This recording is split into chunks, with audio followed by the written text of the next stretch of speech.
Okay, hello, ladies and gentlemen. My name is Ezekiel Kuhoga from Mind Setting Initiative. Now, the biggest intention of Mind Setting Initiative is to help sharing information which is useful and can be helpful to a lot of people, helping them to discover their own potentials, to capture opportunities and something like that, to make sure that we upgrade our lives to go to the better stages of our lives. So today I have twin brothers who are Nigerian and they reside here in Finland, and they will talk about themselves a little bit later. But we want to talk a little bit about Nigeria and its people. So, for example, if as you can see behind me, I've written this few points. I don't know if you can see properly. Maybe the light might be, produce some kind of interference here. But Nigeria, what I've heard actually from many people is that Nigeria is one of the leading countries in many aspects of life. So, speaking, for example, let's start with economy. Speaking of economy, Nigeria has been reported as the second largest economy in Africa after Egypt. Speaking of football, recently I know we had this AFCON and Nigeria didn't win. But if you would take 100 people and ask them which is the best football team in Africa, I think over 90 people or over 90% they would tell you Nigeria is the best Nigerian football team in Africa. Speaking of music, I think you can all agree with me. First of all, let's go to Nigerian artists. If you mention 10 top 10 Nigerian artists, 10 I mean top 10 African music artists in Africa, I think Nigerians will take almost over 80%. I'm just thinking. Think about the diaspora. Let's talk about the diversity. When I'm saying diversity, I mean just the way they have distributed themselves. Almost in every country you can mention, you would not miss a Nigerian there. Speaking about the expertise, most of diaspora expertise that are being named from Africa, they would come from Nigeria. Also, if I go back to the economy, also if you name also maybe top 10, African richest people, I think most of them you'd find them coming from Nigeria. We have, for example, this Aliko Dangote and something like that. So that's the aspect of it. So what I want today to discuss is there something that us non-Nigerian people are missing? What are we missing here? What's up with Nigerians? So Kenny and Peter will tell us today the secrets behind these things. What's up with Nigerians? So I think we'll start with Kenny. You will introduce yourself and then you can jump straight to the discussion. Okay, yeah. Mambo VP, everybody, Ukopoa. Uh-huh. How you doing? So my name is Kenny, short form for Kehinde, and I'm a Nigerian, particularly from the Yoruba tribe, and presently I live in Finland. Studied in Finland, currently running my PhD, and I'm also a very good investment guy. So yeah, so that's just a bit of introduction about me. Uh, to your question, what is this about Nigerian? Or do you want my brother to introduce himself first? Or then... I think you can jump on to discuss, Okay. and then when he Now, starts so to, what to, is this to thing so contribute. special about Nigeria? Well, it's like you said from the your page initiative, the mindset initiative. The key one of the key things that stands Nigeria out is the mindset to always want to succeed anywhere we find ourselves. And there may be a lot of reasons behind this mindset. One of the reasons is because we are a population of t- close to about 200 million or a little bit above that. And so the competitiveness amongst the people is so large, and wherever you see competition, then you can be sure that there is going to be some kind of a drive towards excellence, a drive towards higher success rate. So they urged the competition, the how do you say it now? The population is one of the contributing factor. The diversity. So we have a lot of ethnic background in Nigeria, over 400 tribes, if I may say. And then each of those tribes wants to do good for themselves.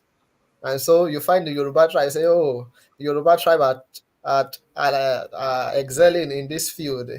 For example, you talked about music. You will see that in the Yes. music, Yorubas are doing so well in the music in Nigeria, and so it's a bragging right for the Yoruba tribe.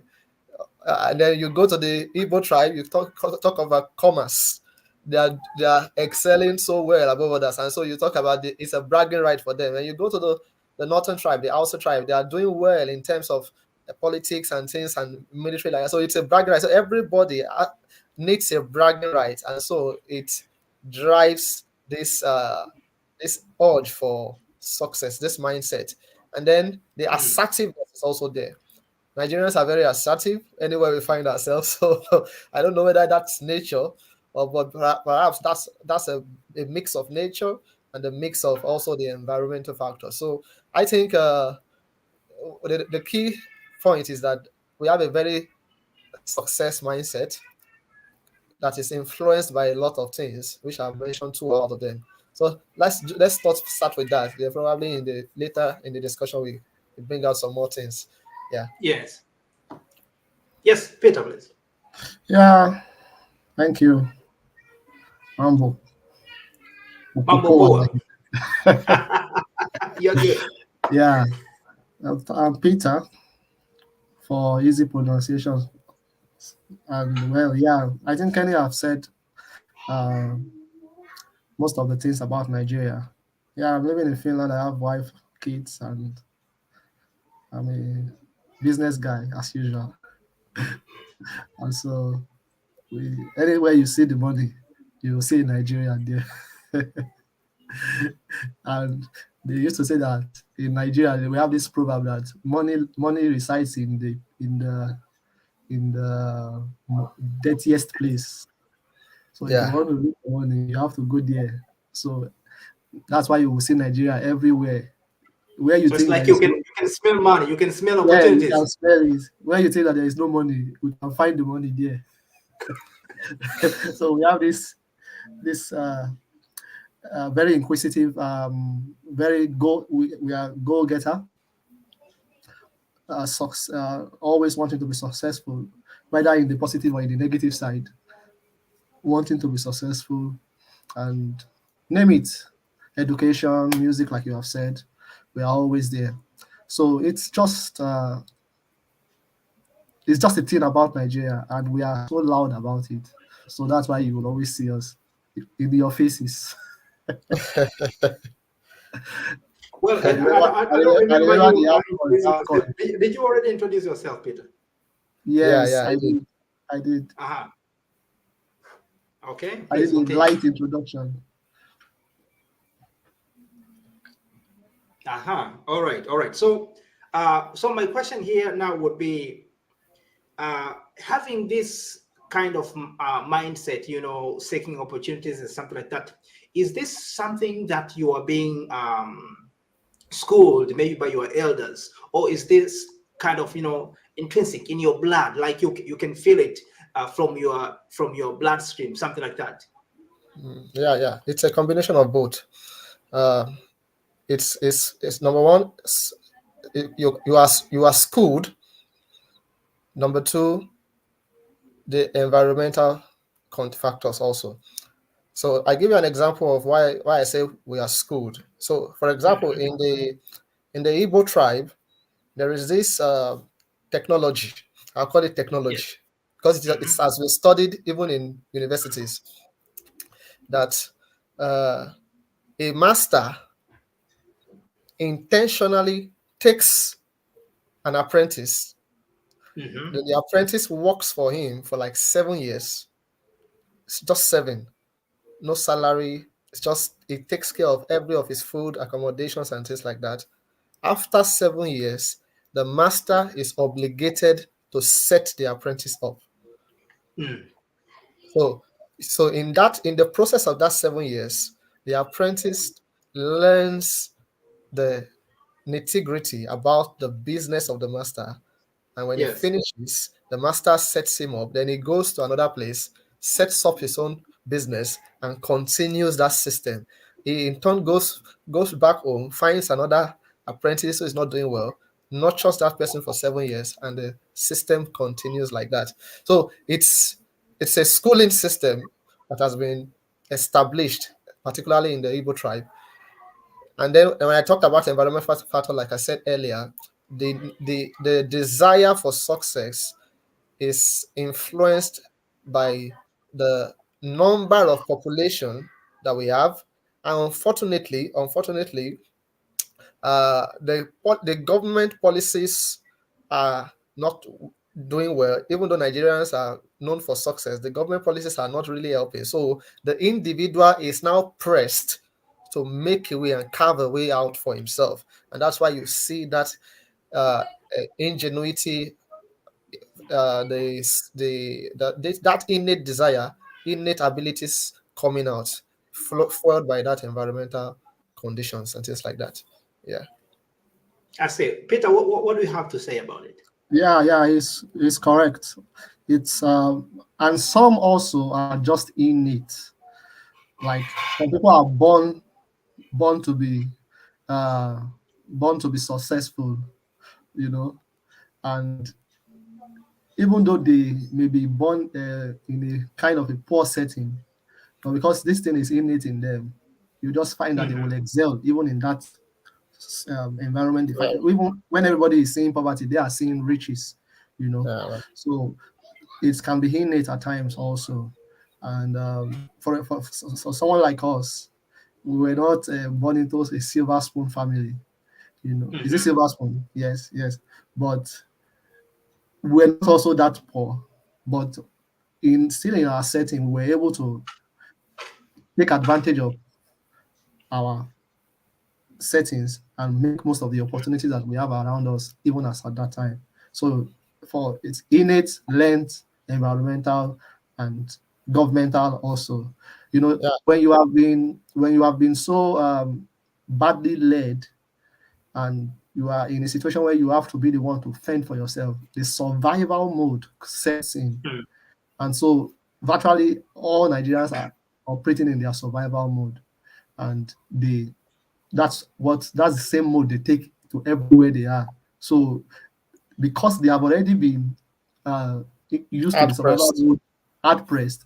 So when they now get to a place where they don't need to be hard pressed, you see them excelling so well because they have gone through even the most difficult part of their life, and they now come to a place where it's quite simple. They will definitely excel. Yeah. I would say, to add to that, I would say that innate characteristics, I would say, is not common. It's not something that is unique to Nigerians. It's common to everybody across all countries. The only difference is that what I find mostly is that it's mostly common in Nigeria. I've seen other African countries, other guys from African countries. I see when I look at them, I feel that some are just contented with the comfortable life. So they are a bit laid back. A bit laid back. A Nigerian is never laid back, no matter how much he's making. Regardless of whether he's making millions, he wants to make more. That's what I have found. I don't know whether it's true compared to other guys from Africa that I've seen. That's what I Yeah, found. actually, what you're saying makes a lot of sense because even myself, in the midst of struggle, I've met a lot of people from different countries. I've met my fellow Tanzanians. I've met my neighbors from southern countries. Also, some from West African countries, which apart from Nigeria, and I've seen different spirits, even when it comes to doing these dirty jobs and stuff like that. Let's speak now of Tanzania because I'm Tanzanians. Most of Tanzanians, they would at the end of the day decide to go back homes. I think that's one of the reasons. Even here in Finland, you can find very few Tanzanians. Very few Tanzanians. I think the same for most of countries, which are in Europe or even America. I'm not sure. I've never been to America, but that's what I hear. But for Nigerians, the few I've met, you would find them. Of course, they would be complaining a lot. But in his complaining, you don't see him stopping that work anytime like tomorrow or the day after that. So you would be Yeah. complaining, but he's working. He's working. So I think that spirit. I think it's Yeah, there. it's another thing is like he was talking about the environment. For example, when the mindset is that when you have moved outside of Nigeria and you are now in the abroad, they don't even care which country you are in. You are Yes. already one step ahead of the people in Nigeria. And so they believe that you are plucking some money probably on the trees. This is an hyperbole now. It's not as if they believe it, but they believe that you should have money. And now, because you also that have gone outside of the country, you want to also take care of your family, you want to help them, impress them. You are sending money back home, building mansions, building houses. When they say they need this, we call it the black tax. The black tax, the taxes that come, the charges that come from your family, your relatives, your friends, that is not from the government. So, and you are sending this back home, even though you are complaining, you want to maintain that status quo. Like, okay, I have to send this money over, I have to build this house, I have to buy this one and all those stuff. So, even if a Nigerian complains about this kind of jobs, they will still do it because they cannot afford to go back to where they were coming from. And one thing about life is that when you are consistent in a thing, even Yes. if the thing is not that good, but you are consistent in it, consistency leads to success at times. All right. When you are consistent in something. So consistency, as you are consistent in what you are doing, you begin to, more doors will be opened to you. And then you just find yourself excelling and becoming successful.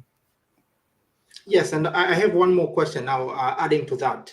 Now, concerning about coming outside of Africa or coming outside of Nigeria, like we have discussed before, we have seen that we have a lot of Nigerians in abroad. In Finland, every corner you enter, every city, you would not miss a Nigerian. Yes. Those who have gone to UK, I think they have seen a That lot one is of that one Nigerians is second in Nigerian. China. Mention any country, even in Tanzania. I think the Yes. number of Nigerians, I think it exceeds any other number of other African, African countries. yeah, You yes. see, so now my question is that how come? Now let's speak of Finland. How come a lot of Nigerians manage to come here? Like, Mm. do you have that culture of sharing back the opportunities and the way you come here, or is there just some pressure back home which pushes you outside of your country? No. How can you speak of it? Maybe we So can start with. yeah, so once one person finds out a country and the benefits of that country, that opens the floodgates. So and the funny thing is that we are not even doing it well. When you compare it to the Indians and the Pakistanis, we are not doing it Yes, well. yeah, But then in Africa, Nigerians are leading in terms of yes, reference and recommendation. So when a Nigerian finds out about an opportunity, the first instinct is to tell the brother back home, the friend back home, oh guy, there is an opportunity here. Come in before the doors start getting close. So for example, in the case of Finland, like 7 years ago or 8 years ago, the to study in Finland was practically free. In fact, hmm, you get paid for some courses. For example, the yes, course that we did, you know, yeah, you got paid for it, and you didn't even have to pay any tuition fee. So once one person like my brother now, he found out about that. He mm, called, hey Kenny, this is there's a juicy course here, you know, mm, put in your application. I put in my application, I got in. I got in, I told other people also. And I think one of the things you also did was also to recommend some other guys from your country. I think after you guys came in, a lot of other Tanzanian guys also came in, but just that we did it in more frequency yeah, than yeah, you guys. So it's like that, and that's the case with Finland. How did we get to know about Finland? Our brother, we know Finland right from a young age, but we didn't really look at the opportunities. But our brother found out about the opportunities. Our elder brother, and then he told us, guys, there's a good place here. It's a nice economy, it's a stable economy. You guys can do well with it. But that was not the motivation for us coming anyway. The motivation was mhm. something different. But that's how it flows. Yeah, That's how it happens. When the I see. Nigerian finds out about an opportunity, he broadcasts it to others and everybody floods in. And Yeah. to add to that, in fact, Hmm. if you are the pace setter For example, you are one of the first to enter that country. What a Nigerian will do is make a business out of it, create an agency, a travel agency, and begin to help people to come in. Begin to help people to come in. In fact, even in Finland right now, we have some people who are like agency helping Nigerians to come in. Last year, I know about Nigerian agencies in Finland that have helped like over 40 people to come to Finland. Seriously? Okay. Yes, and all of them were granted their permits. All of them. Not one was denied. Okay. So you look for the opportunity, create a business out of it, and begin to bring people in legally. This is really interesting. Another person would not see it. All right. Another person will not see it, but the Nigerian will look for a way to see it. That's the kind of edge. Actually, I've never thought of it. I would only imagine some legalized entity should do something like that. But just coming here first and then having that business mentality, myself, I haven't thought of that yet. I have a Nigerian guy is based in Turku. The guy is into import and export in Finland. Yeah. There is nothing he doesn't export, and there is nothing he doesn't import. And he's in Finland. He's a Nigerian guy from the Igbo extraction. So, yeah, they will always look for business. Why the Yoruba tribe, we are always looking for the more academic opportunities. Where is the next PhD position? Where is the next postdoctorate? Where is the next? I think we, as a Yoruba guy, we kind of a little bit different. We have the Igbo blood. We are more of business oriented time, you know. I see. Yeah. And actually, I would even share a testimony. Kenny, you mentioned also about us also Tanzanians inviting each other. Actually, according to my own experience, I don't remember having some people, looking for people to come abroad as much as I did. Actually, it was I think myself who initiated I remember very well. Yes. The guy who invited me first, actually, it was through one lady who know me. So the guy knew about the opportunities, University of Western Finland. So he informed this lady, and the lady knew me, so she told me. But the guy was insisting that if you want to come to Finland to study, you have to be very intelligent. Otherwise, your life will be very hard here. So he was putting all kind of impressions that it is really difficult to live in Finland. And I think it's the same message which has been spread by, I think, some of those who managed to come abroad, in earlier times. And at the end of the day, you only find very few. Of course, maybe he was going through some tough times, and he would use that experience now to tell others that, guys, please don't come here. And that's the message which came to me. But after I came here and enrolled in this photonics course and saw about other people like the Finns themselves, I was like, seriously? So this is what I was being told. So it was like a very big thing. And then I started to sharing this information to my classmates and stuff like that. And that's how we managed to come. And I think this is the spirit you have been having. It's really wonderful. Yeah. Really wonderful. So now you have Nigerian blood in you too. Of course. Maybe I'm Nigerian. Nigerian everywhere. Maybe my dad came from Nigeria, from This is really, really good. So let's talk now about financial aspects. Nigeria as a country is doing well, but also individuals are doing well. So let's talk about you personally. What is your situation financially here in Finland? Maybe start with Peter. I'm still looking for money. I'm always. And are you involving yourself in any sorts of investments? Are you looking? Are you operating a business? I'm just trying to tell you that. I'm just trying to tell you that I'm not satisfied yet. I'm still looking for more money. But of course, always, all my life, always been involved in all forms of business and investment. Like we were talking previously about how we started business right from when we were young. Yes. Right from when we were just teenagers then, and we were already saving from our money, our spare money, and saving it up, and already became a thrift collector or a money lender right from a young age. And this has continued even till now. Always looking for investment opportunities, and we talk. There are so many investment that we are into. All right. We are into real estate. We are into stock. We are into forex. We were once into crypto, but we left crypto for some time. We are into Okay. forex. We are into um, entrepreneurship. All right. So name that. Just let me know that business, and if I see that it's viable, my money will be put into that business. Yeah, Yeah. yeah. Yes, Ken, So, please, if you have anything to add. yeah, so like we said, uh, there's this mindset that we have, which is a business mindset. Yeah, and so just like you said, right from secondary school, teenage age, when you get money, there's always a there's always an opportunity for you to save, and that's how Mm-hmm. investment most times always start. Investment most times always start from how much are you able to save, because it is capital that determines either you're going into business, you're doing investment. Capital is very important, and you can get capital either by saving, or by getting a Yes. loan, or by someone uh, just gifting you.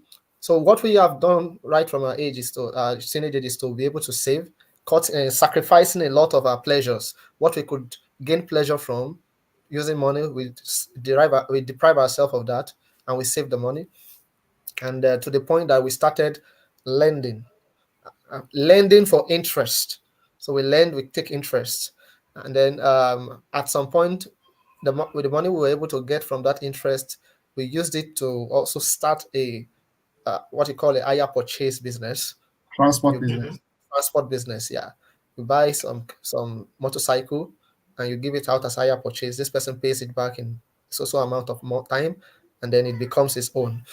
And then from there, we moved on to fund portfolio. When we were in university, we bought some assets. We invested in some companies. So Mm-hmm. we bought into some some portfolio, even though it didn't do well at that time, but it was a less learning curve for us. And after that, we Mm-hmm. went into farming business. We've done farming, as you are seeing us like this, poultry. So we went into poultry business.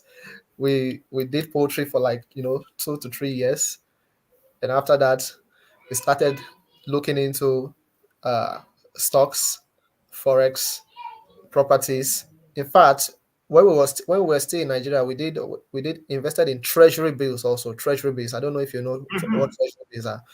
So treasury bills, bonds, those are things like it talks about. So Governmental securities.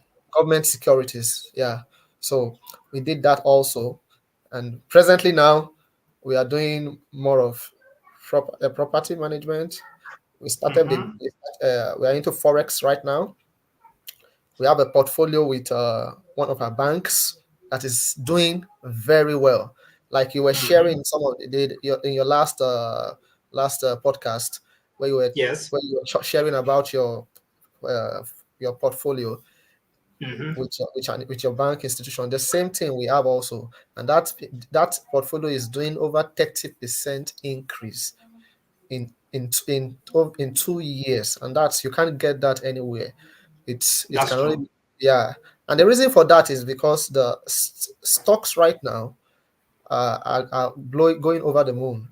So you have the S&P 500, the Nasdaq, the Nikkei Mm-hmm. 100 doing so well, and so because of that, any investment that you do very well at this point, especially in tech industries, artificial intelligence is going to give you a lot of good returns. So that's what we are in now.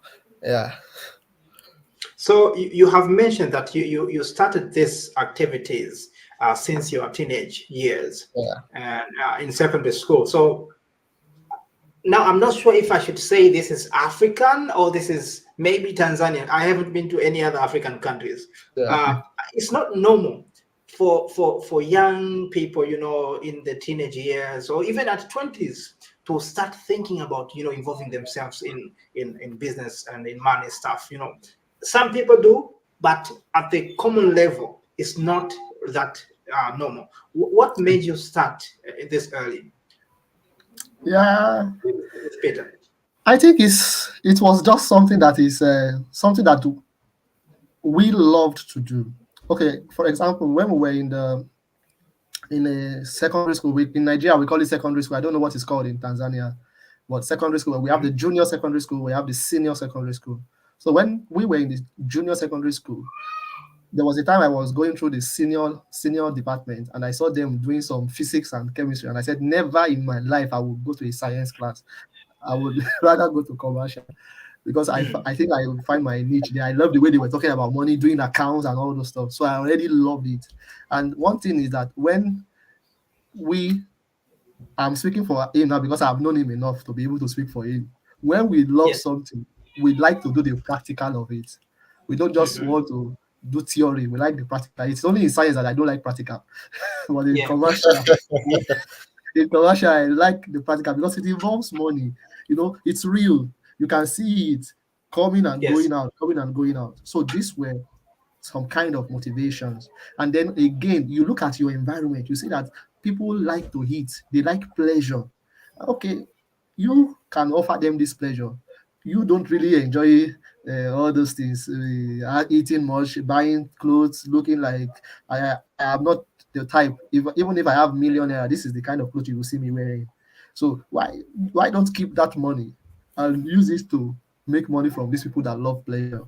Okay, so that is where the thinking started from. And from that first moment that we started this business and we knew money coming in, we never looked back because we saw the possibility. You had your motivation, yes. Yeah, the motivation was there. The possibility was there. We could see how we could turn like 10,000 to 20,000, how we could double the 50,000 to become 100,000. It was real to us. And so we started investing. And again, it also depends on your risk factor, how you are able to take risk. We are risk takers. We are not moderate risk takers. We are high risk takers. For example, the portfolio investment he was telling you about that we did in the university, we invested over 250,000, I think, of Nigerian currency. Then, right? Then that was in 2008. Whoa. Yes, which is equivalent to maybe in dollars. How much? Yeah. Now it should be around $3,000. Wow. Yes, that we did then, because then a dollar then was around 85 naira. I think, Kenny. Yeah. So it should be around between $2,000 and $3,000. We invested it in fund portfolio and we lost it. Yes. And you still continued. And we still continued because it gives pleasure. It was pleasurable that okay, this was the thing we did. Most of people would stop there. They would say no. Because we yes, it was painful to lose the money, but we sat down. Okay, what did we do wrong? This was what moved us to start trading ourselves. Yeah. All right. Okay. Instead of giving my money to someone, why don't I learn it myself? Yes. Be in charge. All right. And that's the motivation. We take risk, you learn from the mistakes, you learn from your failures, and you go again until you become successful. This is our motivation, Yeah. How about you, Kenny? What's your aspect of it? Yeah, so earlier we also mentioned that it could be innate. It could be innate. This desire for this motivation thing could also be innate. So I would say it's innate. Funny enough, our dad used to say that he was a business guy when he was our age, that he has done all sorts of business. Even though I always tell him that he doesn't know how to do business. we always we always tell him he doesn't know how to do business. So maybe we are the advanced version of him. Yeah, definitely. So with time and new information. Yeah, new information and things like that. So so it's innate, number one. Two, the test is there, the hunger for success is there, and we are, like you said, we are risk takers. I have a good risk appetite, and like you were saying, when we lost that money, in fact, we have even lost more than that. At the moment, I can tell you that I have lost about 5,000 euros in trading forex. Wow. Yeah. Wow. But then Would that stop me? No. The reason I will not stop is because I know that the strategies are right. The problem is, how are you able to get the right timing and to con- Exit strategy and entry strategy. entry Mm-hmm. strategy, exit strategy, and conquer your greed to always want to get more. So for example, I can tell anybody of a certainty there is nothing you want to tell me about forex that I cannot actually tell you. At least I can tell you that I know about 60% of it, and that 60% is enough for you to make. And indeed, when you see the future of something, you know that this thing is a $1 million opportunity. I tell anybody, crypto, forex, they are $1 million. It's a $1 million opportunity for anybody. The only thing you have to do is be consistent with it, get your strategy right, get your education right, get your personal greed out of the way, and then give yourself like 5 years. You don't have to rush it. The problem is some people want to make everything now. You want to make the money now. But there is a Mm-hmm. difference between making money now and compounding your interest. Compounding your interest. So that's what, when I say I know that I'm supposed to have, why I lost that money was because it was greed. I want to enjoy the full benefit at once instead of compounding the interest. So Yeah. 200 uh, Tanzanian shillings, or the 200 naira, or the 200 euros that you are making every month, by the time you compound it over a time of 3 years, you will be amazed that it's running into hundreds of thousands of euros, hundreds of thousands of dollars. So once you learn that, you can succeed and excel in any business, either it's forex investment, either it's crypto investment, and things like that. And I can tell you for a certainty, this is the this is the this is the moment for cryptos, I especially in see. especially in BTC, Mm. uh, Ethereum, Solana. This is the moment for crypto. We are in a bull run, but I don't know when it's going to end. But I know that this year is a bull run for crypto. So if you're Crypto and really stocks. Crypto and stocks is a bull run this year. crypto and stocks is the bull run. So if I you see. really if you really want to maximize the time now, this is the best time to get the education and start investing in crypto and stocks. Or wait for the I bearish see. time.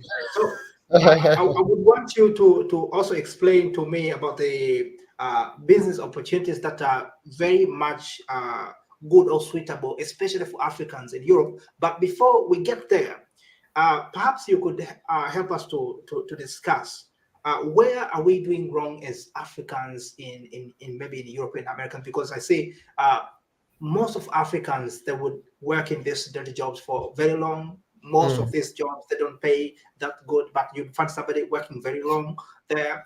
And at the end of the day, you could even see after 30 years, he's still living in the life of struggling financially. Mm. Yeah, So yeah, where are we doing wrong, and what are we supposed to do in order to break this circle? Maybe starting with Peter. yeah. See, we are our own problem. We limit ourselves a lot. We put a limitation around ourselves. Like, Mm, so, for example, you come to Europe and you are looking at yourself as being low to these people. Already you have mm, set limitations around yourself. For example, let's take mm. ourselves as an example, Ezekiel. When we were studying photonics, how many Finnish students do we have in our class? We only had We, one lady. yeah, very And few, very few. I remember. Mia, do you remember Mia? That girl that Yes, you yes, that was the only lady, and she was even struggling. She was yeah, struggling that's to true. study photonics. You That's understand? true. Why the other rest of us were excelling, doing our passing our exams and all those things. So Yes, we think we are lower than these people, but actually we are more intelligent. They don't, the courses that we take on as Africans, they don't take it on.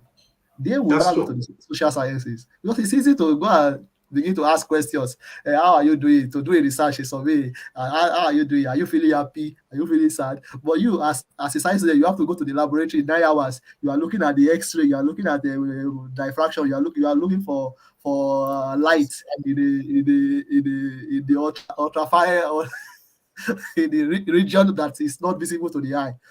So we as Africans, we place limitations on ourselves, and that's the first thing. We must break out of our boxes. We must know that we are not inferior to people. If anything, we are even better in terms of thinking, in terms of intellect than many of these Europeans. And so when you are leaving Africa and you are coming to Europe, you need to have this mindset that you are not inferior and there are opportunities for you. In fact, despite that we are living in Europe, they place so much boundaries on us, and yes, we still excel. Yes, that's true. I tell you one, do you know that these people, these Europeans, they need us for their economy to be sustained? They need us. They are taking our pension, they are taking our taxes, they are taking very high taxes from us. That is what they are using to sustain their economy now. So you must know that you are not inferior, rather you are needed, you are contributing more to the economy. And so don't look down on yourself, break out of your boxes and explore the opportunities that are available. That Kenny can pick it up from there. Yeah. So one quick gossip. The funny thing is that they are not giving birth. They need you. So if you are listening now, start preparing yourself. They need you in their workforce because they are not ready to give birth. So some later times, maybe 20 years from now, most of the workforce in Europe will either be from Europe or from Asia. So get yourself Africa or Asia. Africa or Asia, I mean, sorry. Now, back to the question. There's this thing we call, is it a rabbit hole, a monkey hole that Africans have set for themselves? So the little 1,000, 2,000 euros you are making from doing that dirty job, shit job. I would say, okay, I don't want to call it dirty job. I would call it maybe survival job. Maybe survival. Job. So that little 2,000 Africans are calling for the survival job. When they see it, because you are not making up to that when you are in Africa, and then you come here, you are making that, that's big. So the first thing that comes to your mind is you convert it to Tanzanian shillings or convert it to naira. I'm making millions of naira. I'm a billionaire. And then and then you just relax. And before you know it, you are working there over 10 years, 15 years. And your only motivating factor is that you are building a mansion back home. You need to break out of that mindset. You know, when we're talking about investment, we talked about entry strategy and exit strategy. Yes. Nothing wrong with doing a survival job, but the moment you are getting in, understand that you must have an entry strategy and you must have an exit strategy. So while you are doing this job, are you equipping yourself in some other areas or professional areas that will help you exit that survival mode? Because there is so much that you can do when you start getting old. You know, your body starts telling on your body. But then how sweet will it be that you are just on your bed, just taking some coffee and and then you check your laptop and then okay, 10,000 euros just came in this minute. Yeah, actually, I was listening to a speech. I think it was Dr. Miles Monroe, and one thing he emphasized, which also corresponds to what you're saying. He said a mistake which some of us could make is to mistake the temporary solution versus the permanent solution. So exactly. These survival jobs like cleaning, even world itself, these jobs which struggle, they can help us during the crisis, financial crisis. You need immediate money. You don't have that time to wait for another connection, so you can look for this job in order to survive. But so in terms of, you have to be strategizing for another permanent solution, which exactly. So there was a seminar I attended some years back, and the facilitator of that seminar was talking about how did he call it now? Cool money. He said cool money. Then he Yeah, called cool it money and shit money. shit money. Mhm. Yeah. So the shit money was what he said that okay, in the times that your cool money are not working for you, you can quickly run to that shit money, Yes. get that to survive pending the time that the real deal is coming in. So that's why I said I don't want to call it dirty job. I'll call it a survival job because Yes. these are areas where you get your capital, your liquidity Yes. from at times to help you in To help you to financing get set your up real for the value, better the real times. deal, the real deal Yeah. itself. Mm. Yeah, and yes, and stabilize for those times. So I think we should think ahead, think beyond, think of an entry strategy and think of an exit strategy, and don't box yourself in that rabbit hole or monkey hole, and then And move thank forward. God, Yeah. this your platform is mind setting initiative. So you are setting the mind. Setting your Just setting. one thing before you ask the next question. When I was in Nigeria, I had this policy or this philosophy. The day I start a new job is the day I start planning my exit. So I don't wait until they come and give me a resignation Until letter. the situation is tight. Yeah, Yes, Then, until I then you are start kind of planning. surprised and you have to jump even Yes, without planning. exactly. Yeah. yeah. The day they gave me my employment letter is the day I start planning for my to write my resignation letter. I So that see. means I see. that So this I'm is more already of a mind thing. Yeah, so I'm already equipping myself to be able to get out of that place and go to the higher place. You know. I yeah. see. I see. So please share with me maybe 3 or 4 investment opportunities that I need to become aware of my fellow African who is here in Finland or in Europe or even in America. They need to become aware of so that we can all excel together. We cannot share everything today. Maybe another time. But one of the Hmm. things you can do, there is franchising in Europe. You can do franchising. Hmm. All right. You can do the transport business in Europe. You can do the residential. They call it Airbnb. It's a popular business over the world. You can do it in Europe, and Hmm. there is you can also do startups in Europe. There's startups in Europe where you can even get free funding if your startup, if your idea is very, very good. I think we did one of those when we were in USO. Do you remember? Yes. I Yeah. remember. And we got. Actually we were funded about 4,000, about 1,000 euros, and then Yes, they they were gave us going to. 1,000 euros. Just that we could not Yes. progress because of the work we had on our hands, you know. So Yes. I think I mentioned for it. I don't know if Kenny has more to Yeah, mention. of course. Import and export is also there. There is opportunities to import. You see, one of my friend here, what he does is that he gets some gadgets here. Then, in fact, we also did it. We did We it got now. some. When you say Yeah, one of you, I was like, what are you saying? yes, We one of my took friends. some We also did it. used We got laptops. some Yeah. laptops, flash drives, and things like that. We imported it back home. We're selling it now, bringing in the cool money. And then if you have some goods back there in Africa, also Nigeria, Tanzania, you can also export them back here. If once you find the market. Also, the one in the terms of professional qualifications, if you really want to excel in professional qualities, you have to go look at the IT field, Hmm. IT world. You have to also look at the photonics world. Photonics is an hot cake right now in Europe. Hmm. IT, photonics, they are all hot cakes. So those are things you can also plan Health, to work. nursing, and Nursing, social health. social work. They are Hmm. all hot cakes here in Europe because they are old. I look like I told you, the population of their old old people is more than the population of the working age. So they don't have enough workforce to take care of these old people. And that's why you see that they are importing nurses from other parts of the world, Africa, Asia, to come help them take care of their old ones. So, and they are not ready to even think about giving birth. So they will still continue to need more. So those are areas. In fact, some people set up businesses, set up companies to train nurses and collaborate with them here, and then they bring I those see. nurses in through those I companies. see. So I that see. those are other options to explore also. And then if you want to like the options that we have chosen to explore is the investment part.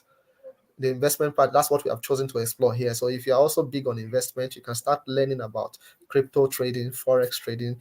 If maybe one of these days, if we have time, we can just do maybe a 30 minutes 30 minutes teaching on the basics of forex trading, basics of crypto trading and stock The basis trading. of buying stocks and That's all this really stuff. important. We have to plan for that. Yes, we Yeah, will plan for that.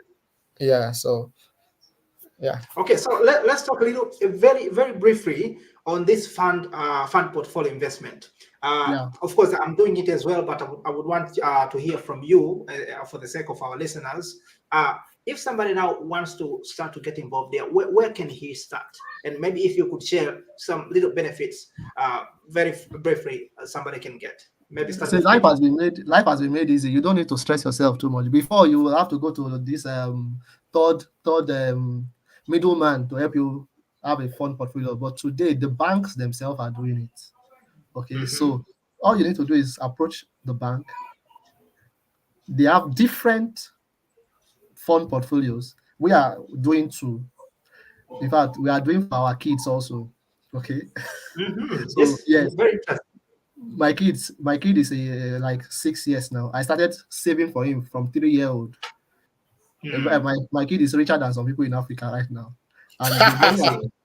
the money Interesting. the money I have saved for him, I have already used it to buy a fund portfolio for until he becomes 18. Before when he becomes Yes. 18, my kid can already be a millionaire.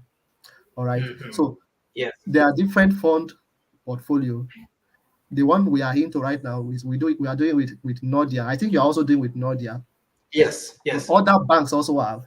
But I felt Nordia. The reason why I chose Nordia is because Nordia is more international than all the other banks. I And see. Yes. yes, and the one I'm doing right now, I started this year, and my my interest now is about 10, is almost 10% interest on what I started with. Right, I I'm see. I'm not mistaken. Yeah, or maybe 7% or 8%, and this is just Mm. like 3 months. All right. Yes. So Kenny, I think Kenny started maybe 2 or 3 years ago, and I he started was like earning, 3 years ago. and he's already on 30 something percent interest. I So they see. are different, and these people they take your money and buy stocks in North America, in Europe, and then they trade with it. They make their own profit, and then they give you some Mm. part of the profit also. So, Mm. Very so. Please, Ken, anything to add? So I just opened my bank app. I wanted to I don't know if you can see it. I wanted to show you to see. Okay. Can you you see cannot since see, Well, I'm you seeing? cannot see. it's not visible, but not problem. You No can just problem. explain. Yeah. So those are fund portfolios. A lot of them, about 10 of them that I was trying to show you. So Yes. if you look at those fund portfolio, you can see the percentage growth. So you look for the one that has a good percentage growth, that has a good spread.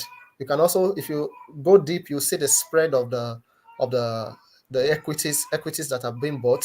If you feel that Mm. okay, these equities are good, then you can just buy into that fund. So, for example, like I was saying the other time, I was talking about the Nasdaq 100 and S&P 500. Those are Mm. if you have the time, just research on them. Those are collections of stocks that in the US. So Nasdaq is basically technology stocks. S&P a bit of technology and a bit of medical stocks and things like that. So Yes. these are portfolios that people put together and invest in. These are what these institutions put together and they invest in. So you just buy into them. You can also do your own if you want to do it yourself. Yes, You can do it I wanted yourself. to say that, yeah, but you can see For it. example, I do with the bank. I also do for myself because I know Okay. I can analyze on how a stock will grow or not. So when I look at a stock, I look at the price to earning ratio, the PEG ratio, price to earning growth ratio, and I see that this stock is not overvalued, it's undervalued, then I can buy into it, and then boom. For example, presently, I I told you that BTC is going up so I this year, and I looked at which companies are involved in taking BTC. I looked at Coinbase deals with BTC. What's his name now? Binance deals with BTC. So what did I do? Mm. I bought into Coinbase. So Coinbase gave me in just 1 month, I got 47% interest on my investment in Coinbase. Wow. And now, yes, and now don't look at it like 2,000 euros, or if you have 100 euros, if you have 1,000 Tanzanian shillings, you can also invest. You don't look at it that this guy made 1 billion Tanzanian shillings. This guy, I'm making just 100. You look at it in the percentage growth. Don't look at it in terms of the volume of the money. Look at it in terms of percentage growth. So, like I said also earlier, all you need to do is to start compounding that interest. Start compounding it, because those people that are trading higher volumes now is either they have compounded it over a period of time, or they have the capital. So what's your own advantage? You don't have the capital, but you can compound. So compound your interest, and before you know it, you're also trading in high volumes. Yeah. Yeah, and there are many apps today that thank God for technology. There are many apps today that helps you to invest with fractional shares. There's what we call the fractional shares. You don't need to buy the full share. You can buy just a quarter or 1/10 or 1/100 of the shares. For example, he bought Coinbase. I bought Nvidia.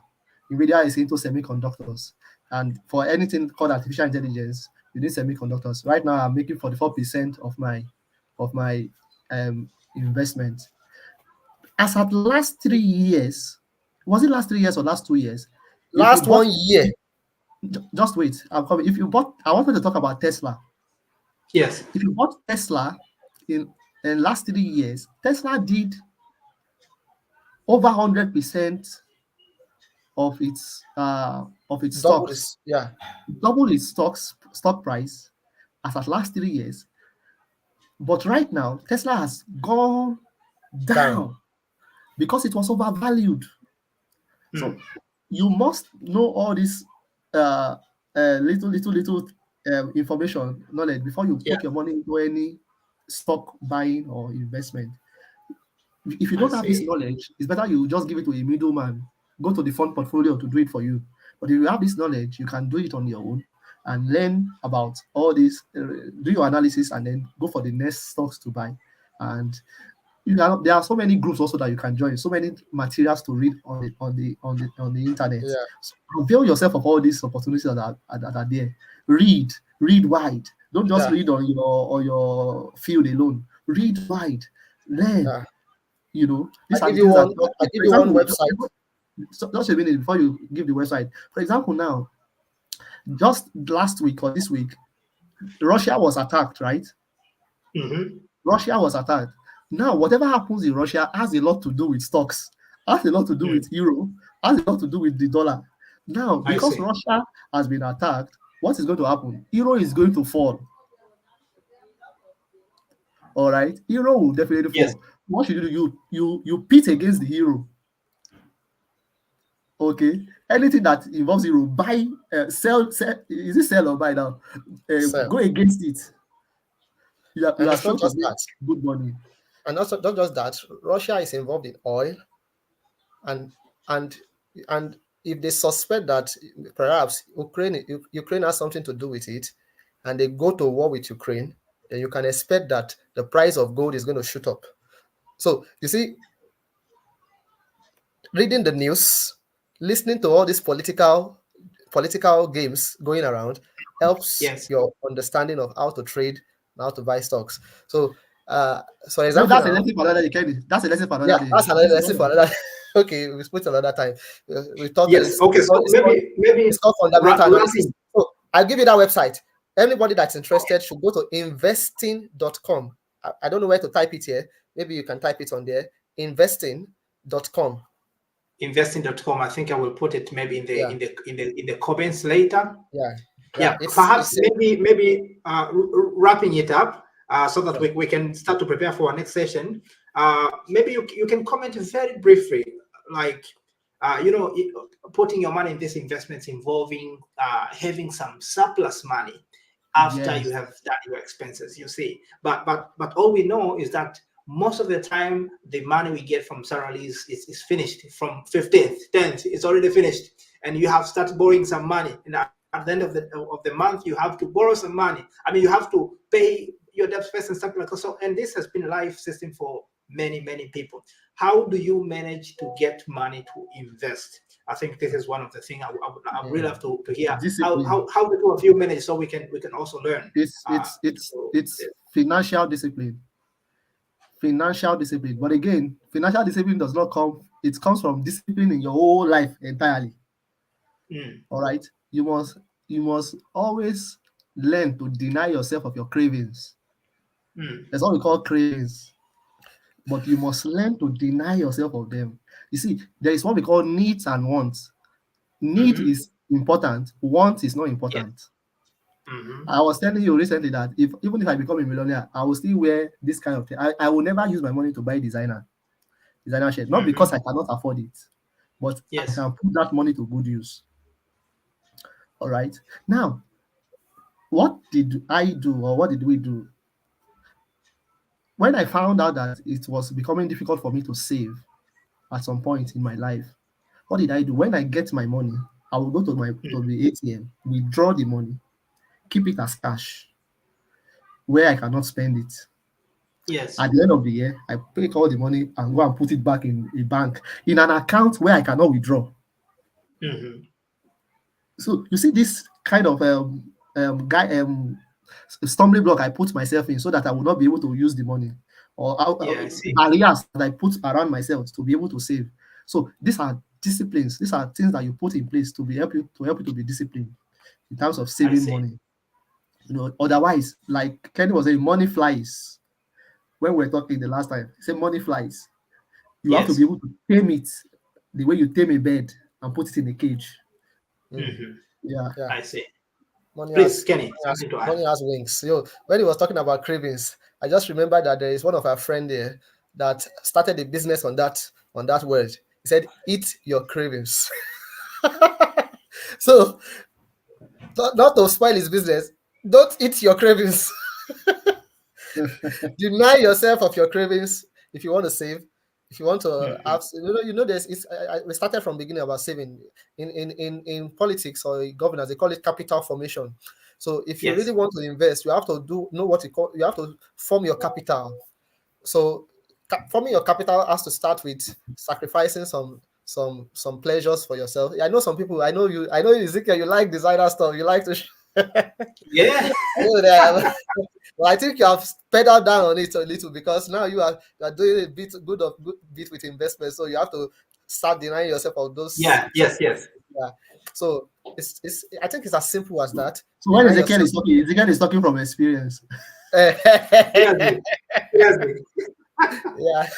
So you better listen to him. It's as simple as that.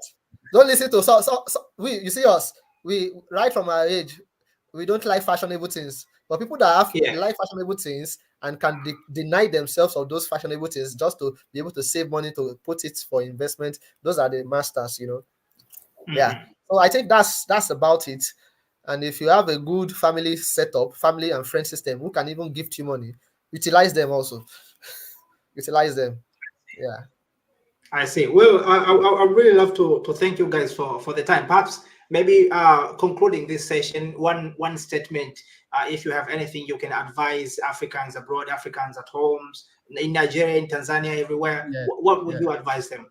I used to. There is this kind of comedy that they do in Nigeria. They will say the Europeans, when we were in the 19th century, we did not invite them to come to our place, but they came by themselves. Now we want to go to their place. They are saying we should come and obtain visa. Okay.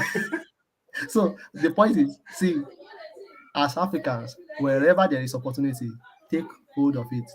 Even if it is in Europe, if it's America, go and get their visa, go and get their permit, and use the opportunity that is available. When we didn't want them to come, they came.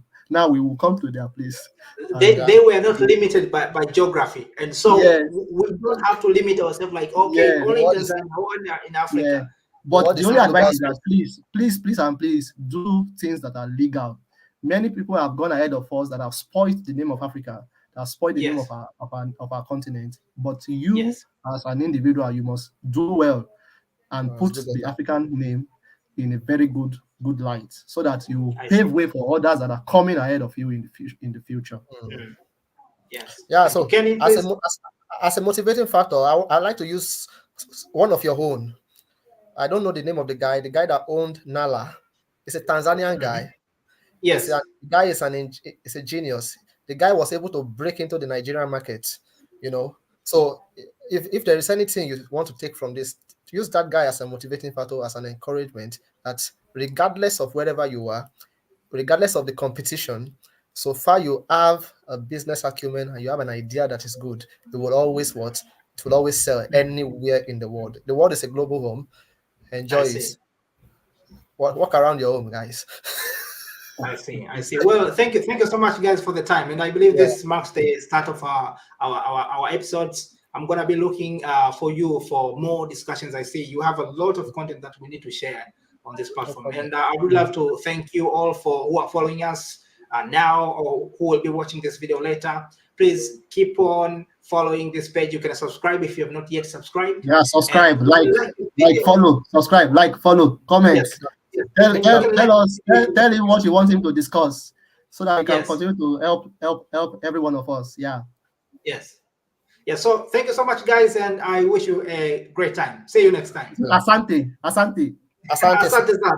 All right, bye-bye. Yeah. Okay.